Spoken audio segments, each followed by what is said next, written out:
last two games, Philly tactics changed significantly, mostly on the back line. But I guess it depends on what players are available. So, what are you expecting from Philly this time?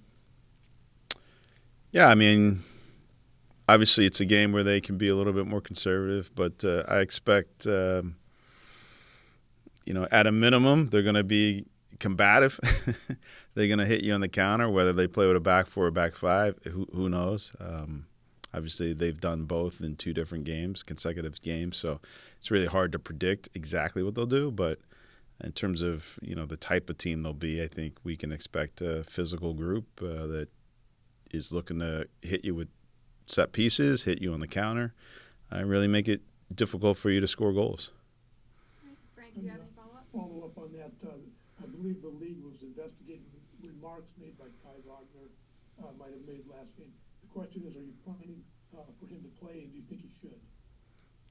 Yeah, I mean, that's a determination by the league.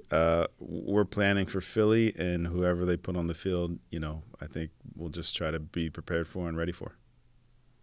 Next, we're going to go to John Lupo, and he'll be followed up by Hayden Bird. John, you're unmuted now. Clint, Philadelphia has some defensive issues. Glesnes is out. Wagner may be out. Do you feel like at home, trying to find that balance of being aggressive but also being patient, do you feel like that there might be some areas where you can take advantage of, and the chances that you did have in the first game, maybe you'll be able to convert, considering they may be a little compromised defensively? Yeah, I mean, I think first and foremost, it's a collective. They work together collectively really well. So regardless of who's on the field for them, I think they're going to put in the effort in a collective way, and I think that is what makes them difficult. But yeah, certainly we feel like if we can be better in those moments that we had early in the game, that's only going to help us in terms of getting off to a good start and getting a little momentum to hopefully see the game out. Next, we'll go to Hayden Bird, and he'll be followed up by Caroline in the room. Hayden, you're unmuted now.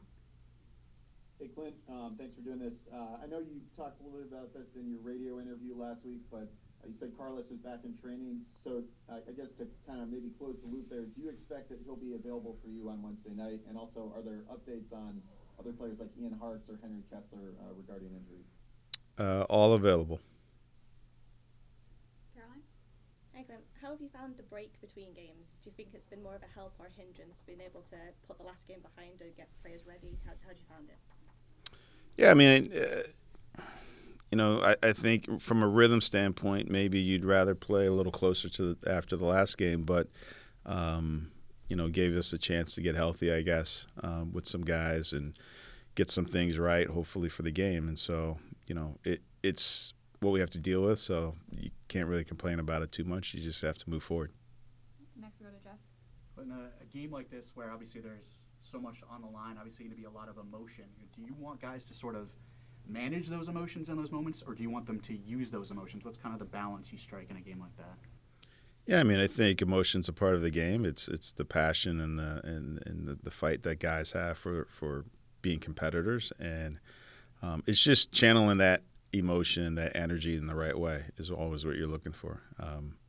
And if you do that, hopefully that positive channeling of the energy allows you to be good defensively, but also good with the ball and competitive in the right way.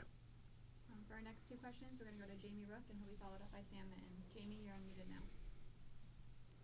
Hi, Clint. You talked about what you saw from Philly in that last game, but was there anything that maybe surprised you about how they approached the game in general? No, I don't think so. We sort of expected they would be a little bit more aggressive. And when I say that, I think from a formation standpoint, they're probably a more aggressive team when they're in that diamond, 4-4-2 diamond. And, obviously we realized that set pieces was an area that they do well at, and they hit us there. So I don't think anything they really did was a surprise to us. I just think conceding that early penalty in sort of a weird way, and then two goals not too far after kind of just took a lot of wind out of our sails and made it difficult for us, obviously, to get back into the game. And for our last question, we'll go to Sam Mitten. Sam, you're unmuted now. Hello, Clint, thank you for taking the time. In previous pressers, you indicated who will be starting at goalkeeper. So just wanted to ask who will be starting in net and just how did you come to that decision? Yeah, no decision has been clearly made at this point, and we'll roll a goalkeeper out, and whoever it is will be ready to go on Wednesday. All right, Clint, that's all the questions we have. Thank you. Thanks.